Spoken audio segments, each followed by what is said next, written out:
et bienvenue à l'Église Jésus-Christ, Roi des Nations.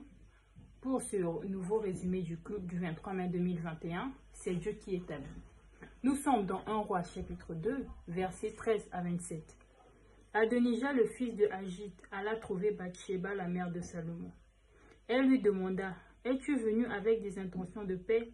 Il répondit, « Oui. » Puis il ajouta, « J'ai un mot à te dire. » Et elle lui dit, « Parle. » Et il dit, « Tu sais que la royauté aurait dû m'appartenir et que tout Israël portait des regards sur moi pour me faire régner. Mais la royauté s'est détournée de moi et elle est revenue à mon frère, parce que l'Éternel la lui a donné. Maintenant, j'ai une demande à te faire.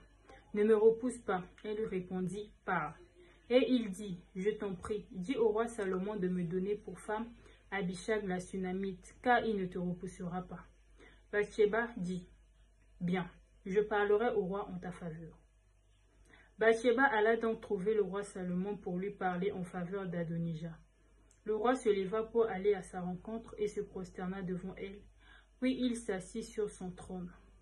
Le roi fit placer un trône pour sa mère et elle s'assit à sa droite.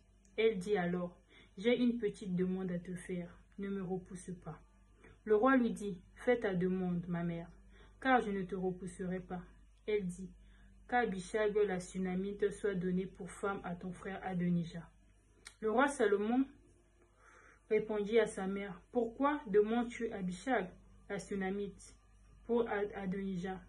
Demande donc la royauté pour lui, puisqu'il est mon frère aîné.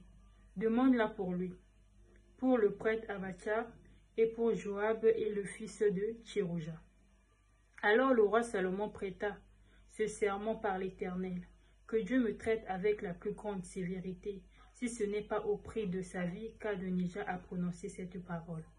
Maintenant l'Éternel est vivant, lui qui m'a solidement établi et m'a fait asseoir sur le trône de mon père David, et qui m'a donné une maison conformément à sa promesse. Aujourd'hui Adonija mourra. Puis le roi Salomon fit frapper Adonija par l'intermédiaire de Benaja, le fils de Jéhojada, et il mourut.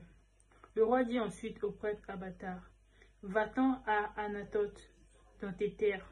En effet, tu mérites la mort, mais je ne te ferai pas mourir aujourd'hui, parce que tu as porté l'arche du Seigneur de l'Éternel devant mon père David, et parce que tu as pris part à toutes ses souffrances. » Salomon démit Abathar de ses fonctions de prêtre de l'Éternel, et ainsi s'accomplit la parole que l'Éternel avait prononcée contre la famille d'Éli à Silo. Voilà, on lui a pardonné, mais Adonija ne s'était pas repenti. Attention aux personnes qui reviennent vers vous sans avoir vraiment reconnu leur tort, surtout s'ils sont très conscients. Attention aux personnes qui reviennent comme ça, ça va. Il attendra comme un serpent à deux têtes au moment venu pour t'achever. Car il se dira, si je n'ai pas réussi le premier coup, la prochaine fois, je ne louperai pas. Adonija vient voir Bathsheba et dit, tu sais que la royauté m'appartenait. Pour lui, il n'avait pas lâché prise. Il y a des gens, ils vont te demander pardon, mais au fait, il n'y a jamais le pardon dans le cœur. Adonija s'est prosterné devant Salomon. C'est comme pour dire que je renonce. J'accepte que c'est toi le roi. Alors que dans son cœur, il se dit la royauté m'appartient.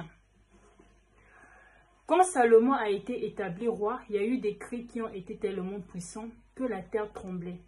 Qui peut faire ça si ce n'est pas Dieu? Des gens peut-être vont crier parce que tu as volé la place de quelqu'un, mais la joie ne sera pas pareille. Quand c'est la personne que Dieu lui-même a établie, il n'y a pas que des personnes qui vont crier. Quand c'est Dieu qui établit son nom, ce sont des anges qui vont aussi crier. Et là, la terre va trembler. Ça ne va pas être la même joie. Peut-être il se disait que moi, je suis l'aîné, donc le royaume m'appartient. Mais ça ne se passe pas comme ça. Dieu ne choisit pas quelqu'un parce que cette personne est plus âgée, mais Dieu choisit le cœur. Amen.